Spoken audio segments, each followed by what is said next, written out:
வாசகம் 6ஆம் அதிகாரம் 23ஆம் வசனம் முதல் 38ஆம் வசனம் வரை. 1 ராஜாக்கள் 6ஆம் அதிகாரம் 23ஆம் வசனம் முதல். சந்நிதி ஸ்தானத்தில் ஒலிவ மரங்களால் 2 கேருபீன்களை செய்து வைத்தான். ஒவ்வொன்றும் 10 முழ உயரமாயிருந்தது.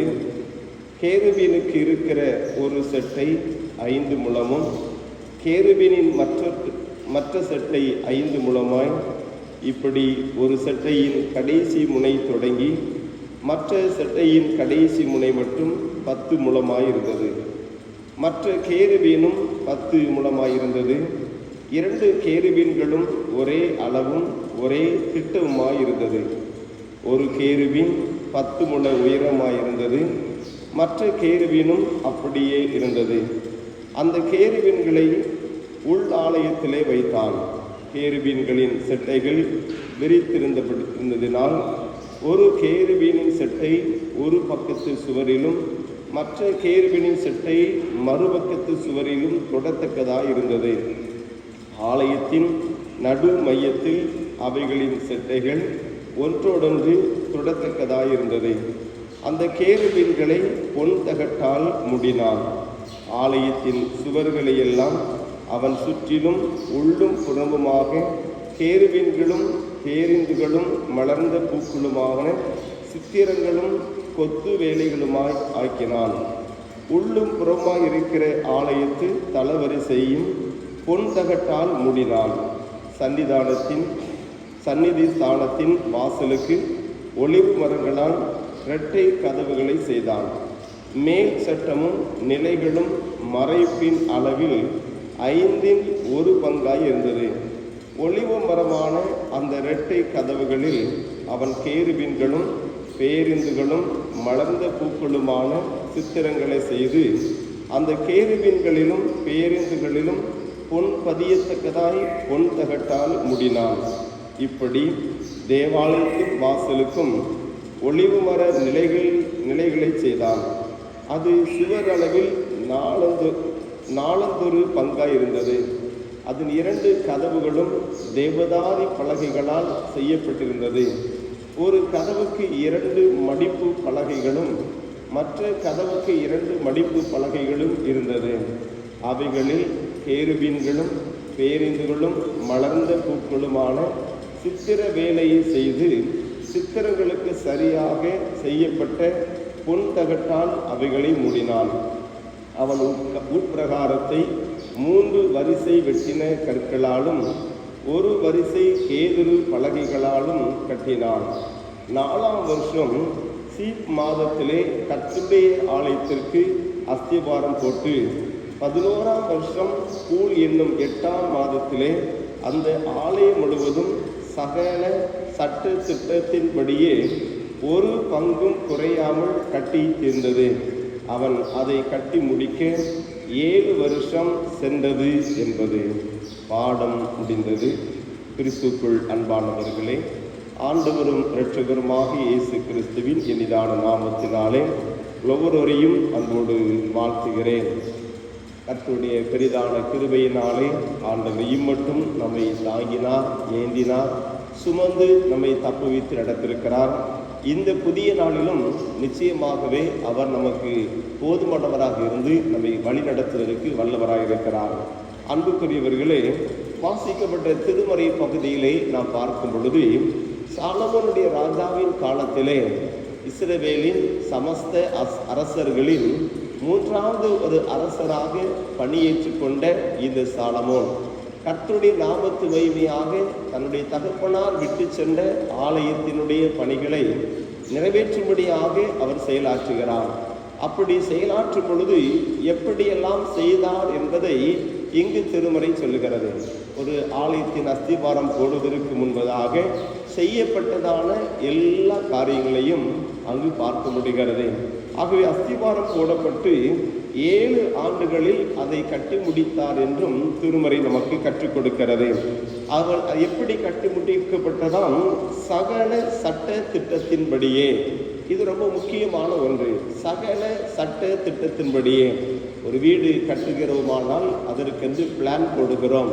அது சிறந்த அளவீடுகள் சொல்லப்படுகிறது. அதற்கு அப்ரூவல் வாங்குகிறோம், அனுமதி பெறுகிறோம். அந்த அனுமதியின் பெயராலே அவைகள் சிறந்த நிலையிலே கட்டி முடிக்கப்படுகிறது. ஒருவேளை அனுமதியின்படி செய்யாமல் தவறுதலாக இருக்குமானால் அது ஏற்றுக்கொள்ளப்படுவது இல்லை. ஆகவே அங்கே சில பிரச்சனைகளை சந்திக்கக்கூடும். ஆனால் இந்த எருசலேம் தேவாலயத்தை குறித்து பார்க்கும் பொழுது இங்கு சகல சட்ட திட்டத்தின்படியே அவைகள் செய்யப்பட்டது என்று நாம் பார்க்கிறோம். அதோடு மட்டுமல்ல, அது என்னுடைய கட்டுமான காரியங்களிலே மரங்களின் வேலைகள் மிகவும் அதிகமாக இருந்தது. ஒலிவு மரங்கள் பயன்படுத்தப்பட்டிருக்கின்றன, கேதுரு மரங்கள் பயன்படுத்தப்பட்டிருக்கின்றன என்பதையெல்லாம் நாம் பார்க்கிறோம். இப்படியெல்லாம் சிறந்த நிலையிலே அவைகள் சிறந்த அலங்காரங்களோடு செய்யப்பட்டு பொன் தகட்டால் மூடப்பட்டிருக்கிறது என்பதை பார்க்கிறோம். அன்புக்குரியவர்களே, ஒரு ஆலயத்தை எவ்வளவு அருமையாக அதை வடிவமைக்கிறார், எவ்வளவு சிறப்பாக இருக்க வேண்டும் என்று ஆண்டவருடைய திட்டத்தின்படியே செய்யப்பட்டதை பார்க்க முடிகிறது. ஆக பரலோகத்திலே செய்யப்பட்ட திட்டம், அங்கு எந்த இடத்திலே ஆலயத்தை கட்ட வேண்டும் என்று அங்கு தாவீதுக்கு ஆண்டவர் கற்றுக் கொடுத்தபடியாக சாலமோன் அதை கட்டி முடித்தார் என்பதை பார்க்கிறோம்.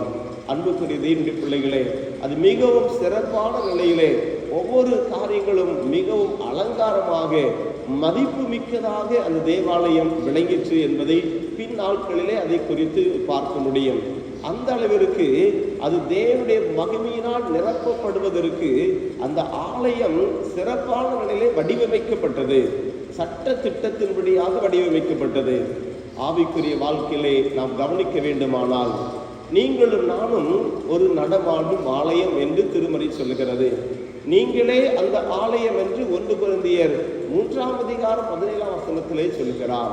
ஆகவே நீங்களே அந்த ஆலயம். அப்படியானால் எப்படி சாலமோன் காலத்திலே சட்ட திட்டத்தின்படி ஒழுங்கின்படி அவைகள் நேர்த்தியாய் கட்டப்பட்டு அங்கே கர்த்தருடைய மகிமை பிரதிஷ்டையின் போது நிரப்பிற்றோ, அதே போலதான் இந்த உலகத்திலே நீங்களும் நானும் நடமாடும் ஆலயம் சட்ட திட்டத்தின்படி பரிசுத்த வேதாகமத்தின்படியாக நாம் நடக்க வேண்டிய நிலை இருக்கிறது.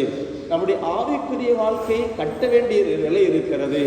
அந்த ஆவிக்குரிய வாழ்க்கையானது பரிசுத்த வேதாகமத்தின்படியாக கட்டப்படுமானால் அங்கே கர்த்தருடைய மகிமை நம்மை நிரப்புகிறதாக இருக்கும். ஆகவே ஆண்டவருடைய மகிமையினால் நிரப்பப்பட்ட ஒரு ஆலயமாக, நடமாடும் ஆலயமாக நாம் காணப்பட முடியும்.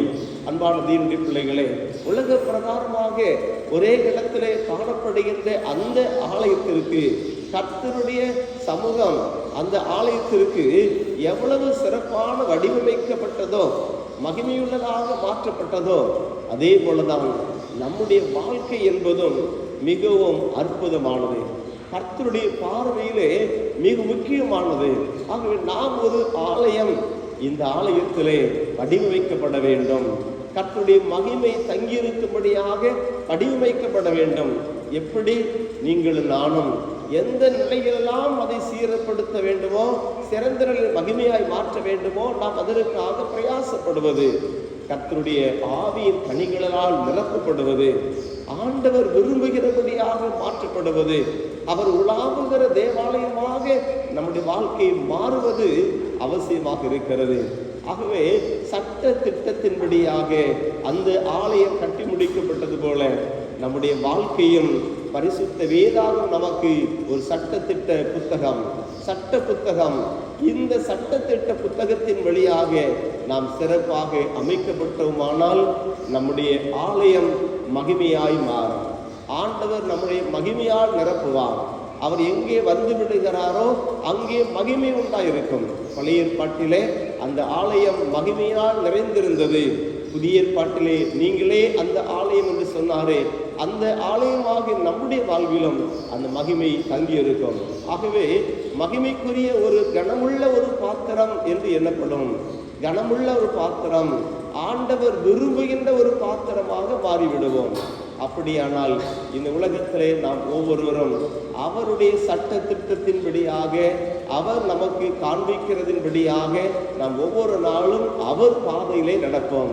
அதனாலதான் திருமறை சொல்லுகிறது, வலதுபுறமோ இடதுபுறமோ சாயாமல் வழி இதுவே என்று சொல்லுகிற சத்தத்துக்கு கீழ்ப்படிந்திருங்கள் என்கிறார். ஆகவே வழி இதுவே சத்தம் பரிசுத்த ஆவியானவர் மூலமாக அலங்கரிக்கப்படுகிற ஒன்று. ஆகவே அப்படிப்பட்ட ஒரு அலங்காரத்தோடு நாம் வாழும்படியாக அழைக்கப்படுகிறோம். பவுல் இதை குறித்து சொல்லுவார், இது வெளிப்போ தோற்றத்தின் அலங்காரம் அல்ல, அழிந்து போகிற அலங்காரம் அல்ல, அழியாமையின் அலங்காரத்தை தரித்து கொள்ள வேண்டும் என்பதை நமக்கு கற்றுக் கொடுக்கிறார். ஆக இந்த புதிய நாளிலே எப்படி எருசலேம் தேவாலயம் சிறந்த நிலையிலே மகிமையாக அது கட்டி முடிக்கப்பட்டதோ, நாமும் நம்முடைய விசுவாச வாழ்க்கையிலே நம்முடைய ஆவிக்குரிய சரீரமாகிய இந்த ஆலயத்தை சிறந்த ஒரு நிலையிலே கட்டுவதற்கு நம்மை ஒப்பு கொடுப்போம். ஆண்டவர் வந்து தங்கியிருக்கிற ஒரு ஆலயமாக நாம் மாறுவோம். அவர் எங்கே வந்து விடுகிறாரோ அங்கே மகிமை வந்துவிடும். அது மகிமையானதாக மாறும். நம்முடைய வாழ்க்கையும் மற்றவர்களுக்கு உண்பதாக மகிமையுள்ளதாக மாறிவிடும். அப்படிப்பட்ட ஒரு சிறந்த ஒரு ஆவிக்குரிய ஆலயமாக நாம் கட்டப்பட கர்த்தர் நம்மை பலப்படுத்துவாராக. ஆமென்.